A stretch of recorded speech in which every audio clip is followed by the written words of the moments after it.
Bonjour à tous. Merci d'être avec nous ce matin pour cette séance matinale. Euh, Ça nous fait très plaisir d'être avec vous pour vous présenter des parties importantes de la réforme en vous donnant des détails pédagogiques et puis ce que nous vous proposons. Je vous présente le docteur Belaïch Bonjour. et moi je suis Oumam El-Jordi, donc nous sommes les responsables pédagogiques de Conf Khalifa. Et donc c'est parti pour cette conférence. Donc, bonjour à toutes et tous. On va faire une overview sur non pas les problématiques, mais les belles perspectives qui nous sont données pour que ensemble nous allions vers la réussite des différents examens que les facultés vont nous proposer. On va être vos grands frères, vos pères peut-être, pour vous accompagner vers cette réussite. Donc, cet examen dématérialisé national, il va avoir lieu en septembre de votre dernière année d'études, c'est-à-dire en DFSM 3. Ces épreuves vont se dérouler sur tablette et on va vous évaluer avec ces fameux distinguos dans les items qui vous sont proposés, puisque le journal officiel a bien établi un programme avec des items. Eh bien, il va y avoir ce qu'on appelle des rangs A, des rangs B et des rangs C. Je vais aller très très vite pour les rangs C, parce que les rangs C ne font pas partie des items qui vont être sujets à question. Autrement dit, c'est juste pour la curiosité de l'étudiant. Il est certain que les confs Khalifa ne vont pas aller dans le sens d'éveiller votre curiosité sur ce qui ne va pas tomber à l'examen. On va au contraire essayer de faire un focus sur ce qui peut tomber. C'est déjà un gros travail. C'est pas la peine de entre guillemets, disperser son esprit sur des choses qui ne vont pas tomber. Donc le rang A, c'est extrêmement sélectif et important, et tout le monde doit savoir eh bien, les bases de la médecine. Le rang B, c'est quelque chose qui est un petit peu plus pointu et qui va être aussi à savoir, même si on a une spécialité prédestinée avant de faire cet examen dématérialisé national, il est important d'avoir une note performance au rang B, parce que si on sent que ce rang B, on n'a pas très très bien répondu, on va avoir dans le matching que Oumam va vous expliquer tout à l'heure, eh bien on va avoir des propositions et l'étudiant va faire plus de propositions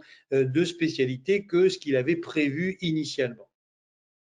Donc ici, par exemple, je vous montre quels ont été les éléments pour un purpura, et il va y avoir énormément de sémiologie qui va être proposée. Il est certain que pour la plupart d'entre vous, purpura, ça vous parle, hein, mais on sait très très bien que le purpura, c'est quoi vitropression? C'est-à-dire que quand on appuie un verre ou une vitre, eh bien ça ne s'efface pas. Mais ça, c'était juste pour que vous ayez des images percutantes, parce que il y a vraiment une mémoire qui est une mémoire photographique qui n'est pas assez utilisée, parce que dans les collèges, l'iconographie dans les référentiels est pas aussi importante qu'elle le devrait. Or, les conférences qui vont vous accompagner, c'est vraiment autant le poids des mots que le choc des photos, si je puis dire. Donc, voilà ce que c'est des PTCHI. Les VIBIS, peut-être que vous savez même pas ce que c'est. Alors, si on vous dit que c'est des stries linéaires purpuriques, vous dites ah oui, c'est ça. En fait, on va vous dire c'est l'image. C'est l'image que fait une chaussette qui est trop serrée au niveau de votre bas du pied. Si on vous dit ça, tout de suite, vous voyez ce que c'est. Et ça, c'est vraiment important d'avoir toujours ces exemples qu'on vous donne en conférence et qui vous permettent de mieux réfléchir. Et puis, vous avez le purpura échymotique sur lequel je ne vais pas m'étendre tellement l'image est difficile de bon matin à tolérer. Donc, on a le purpura qu'il soit purpurique, vibis ou échymotique, on va vous demander ensuite la cause. Et vous voyez qu'à chaque fois, ça va être 1, 2, 3. Vous voyez les fameux Key Feature Points. Après, on va vous dire, voilà, c'est quoi les 3 grands groupes de purpura. Et là, vous dites thrombopénique, infectieux, rhumatoïde. Thrombopénique, c'est avant tout le purpura thrombopénique immunoallergique, mais il faut éliminer une leucémie aiguë sous-jacente. Le purpura infectieux, c'est le purpura infectieux sévère avant tout, le purpura dit fulminance, qui est là aussi, on vous dit, qu'est-ce qui devant un purpura vous fait craindre un purpura fulminance? Eh bien, c'est qu'il soit nécrotique, vous voyez ici le centre nécrotique, c'est qu'il fasse plus de 3 mm de diamètre et c'est qu'il soit extensif. Et pour ça, il est certain qu'on a toujours à entourer les différentes taches purpuriques pour qu'on voit la rapidité d'extension. Donc, quand on a nécrotique, 3 mm, extensif, boum, boum, boum, on marque, on marque, on marque. Ça n'est plus, on coche, hein, on coche quelque chose qui est visible, ça c'est plus facile. Là, c'est pas pareil, c'est j'écris, j'écris, j'écris. Autrement dit, vous allez avoir une gymnastique et une rapidité d'esprit importante. Est-ce que c'est sévère le purpura fulminance? Vous allez voir dans les livres, oui, c'est sévère, il y a jusqu'à 1/3 de mortalité, oui, mais il y a aussi 1/3 de séquelles orthopédiques. Et ça, vous allez dire, mais comment ça se passe?